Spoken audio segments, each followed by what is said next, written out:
യാത്രാ സംവിധാനങ്ങൾക്കായി നമ്മൾ ഏറ്റവും കൂടുതൽ ഉപയോഗിക്കുന്ന ഗതാഗത സംവിധാനങ്ങളിലൊന്നാണ് റെയിൽവേ. ഇന്ത്യൻ റെയിൽവേയുടെ ശൃംഖലകൾ എത്താത്ത ഇടങ്ങളില്ല എന്ന് വേണം പറയാൻ. ഗ്രാമപ്രദേശങ്ങൾ മുതൽ മെട്രോ നഗരങ്ങളിലേക്ക് വരെ നമ്മുടെ റെയിൽവേ വ്യാപിച്ചു കിടക്കുകയാണ്.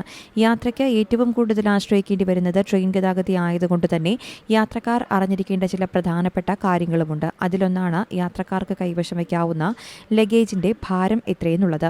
ഓരോ കോച്ചിലും ഈ ലഗേജിന്റെ തൂക്കം വ്യത്യസ്തമായിരിക്കും. AC ഫസ്റ്റ് ക്ലാസ്സിൽ യാത്ര ചെയ്യുന്നവർക്ക് 70 കിലോ ലഗേജ് കൊണ്ടുപോകാം. AC 2 ടയർ കോച്ചിലാണെങ്കിൽ 50 കിലോയും S3 ടയർ സ്ലീപ്പർ കോച്ചുകളിൽ 40 കിലോഗ്രാം ലഗേജുമാണ് കൊണ്ടുപോകുവാൻ സാധിക്കുന്നത്.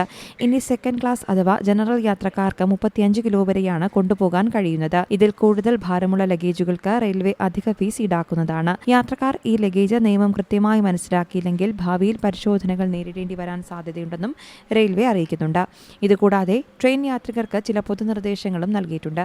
തങ്ങളുടെ സീറ്റിലോ കമ്പാർട്ട്മെന്റിലോ കോച്ചിലോ ഫോണിൽ സംസാരിക്കുമ്പോഴോ സഹയാത്രികരുമായി സംസാരിക്കുമ്പോഴോ ഉച്ചത്തിലുള്ള ശബ്ദങ്ങൾ സംസാരിക്കാൻ പാടില്ല എന്നാണ് യാത്രക്കാർക്ക് നൽകിയിരിക്കുന്ന നിർദ്ദേശം. ഹെഡ്ഫോണുകൾ ഇല്ലാതെ യാത്രക്കാർ ഉച്ചത്തിൽ പാട്ടുവയ്ക്കുന്നതും മറ്റ് വിനോദോപാധികൾ ഉപയോഗിക്കുന്നതും ഒഴിവാക്കണം.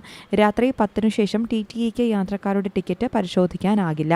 നൈറ്റ് ലൈറ്റ് ഒഴികെ മറ്റെല്ലാ ലൈറ്റുകളും ഓഫ് ചെയ്യണം. ഗ്രൂപ്പായി യാത്ര ചെയ്യുന്നവർ രാത്രി 10 മണിക്ക് ശേഷം ഉച്ചത്തിൽ സംസാരിക്കാൻ പാടില്ല.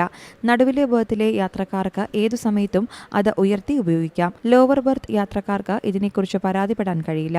ഓൺലൈൻ ഡൈനിങ് സേവനങ്ങൾ മുഖേന രാത്രി 10 മണിക്ക് ശേഷം ഭക്ഷണം നൽകാൻ കഴിയില്ല. എങ്കിലും ഈ കാറ്ററിംഗ് സേവനങ്ങളിലൂടെ ഭക്ഷണം മുൻകൂട്ടി ക്രമീകരിക്കുവാനും രാത്രി വൈകിയാലും അത് ലഭ്യമാക്കുവാനും സാധിക്കും. News desk C Malayalam news.